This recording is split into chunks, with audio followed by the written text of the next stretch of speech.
Imagine a fire breaks out in the middle of the Pacific. The nearest fire station is 2,000 miles away. There are no fire trucks, no hydrants, no one is coming to help you.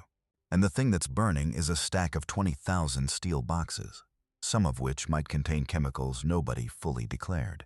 This is the single most feared event aboard a container ship, not a storm, not a rogue wave, fire. Because on a ship, you can't run, you can't escape, and you cannot let it spread. So how do 20 people, alone in the middle of the ocean, actually put it out? To answer that, you first have to understand why a fire at sea is a completely different kind of nightmare than a fire on land. A modern mega container ship is longer than the Empire State Building is tall. It can stack containers 12 high above deck and another 10 below inside the hull. That's potentially 24,000 boxes. And here's the problem. The crew has no idea what's inside most of them.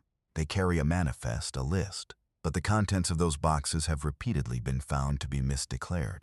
A box labeled machine parts might be packed with lithium batteries. Another marked cotton might be loaded with chemicals that ignite on their own when they get wet or hot. So when a fire starts, the crew isn't just fighting flames, they're fighting blind. And that single fact shapes every decision that follows. On land, firefighters attack a fire directly. On a container ship, they often can't even reach it. A fire in the middle of a stack is sealed behind steel walls, surrounded by other containers, sometimes 40 feet in the air, or buried deep in the cargo hold. You cannot walk up to it. You cannot see it. You can only feel the deck getting hot under your boots. And there's a crueler problem. The ship is made of steel, and steel conducts heat. A fire in one container heats the walls of the containers touching it, top, bottom, and all four sides. So a single burning box can cook its 6 neighbors until they ignite too. Left alone, the fire doesn't just grow. It cascades. That's the enemy. Now here's how the crew fights back. And it starts long before anyone touches a hose. The first line of defense is simply knowing. Threaded through the cargo holds is a network of smoke detection pipes. They constantly draw tiny air samples from inside the holds back to a panel on the bridge. The moment one sample carries smoke, an alarm tells the crew exactly which hold it came from. Why does this matter so much? Because at sea, time is the only resource you can't buy more of. The earlier you catch a fire, the smaller it is, and the fewer containers it's had a chance to infect. Catch it in the first minutes, and you have a chance. Catch it an hour late, and you may have already lost the ship. But detecting the fire is the easy part. Now the crew has to do something that sounds insane. They have to make the fire worse before they can make it better. Fire needs 3 things: fuel, heat, and oxygen. The crew can't remove the fuel, it's locked inside steel boxes. They can't easily remove the heat. But oxygen? Oxygen they can take away. So for a fire down in the cargo hold, the response is brutal and counterintuitive. They shut every vent, close every opening, and seal the hold completely. They turn it into an airtight steel tomb. Then they flood it, not with water, but with carbon dioxide or another smothering gas, to push the oxygen out entirely. No oxygen, no fire, the flames suffocate.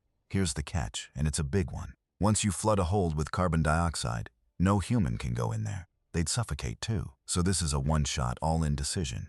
The captain has to be sure. And they have to hold that seal for days. Sometimes, because if they crack it open too early and fresh air rushes in, the smoldering cargo can reignite in seconds.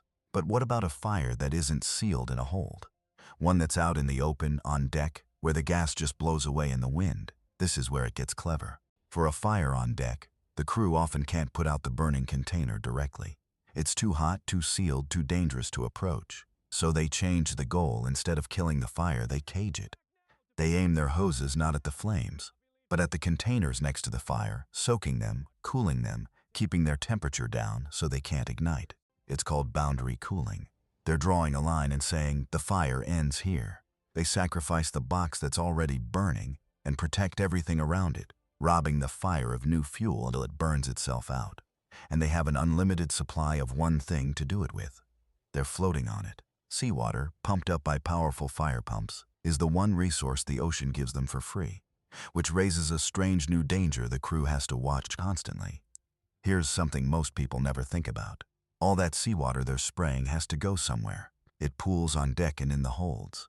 And water is heavy, a ton per cubic meter. Pump enough of it onto one side of a ship, and you create what's called the free surface effect. The water sloshes, the weight shifts, and the ship can start to lean.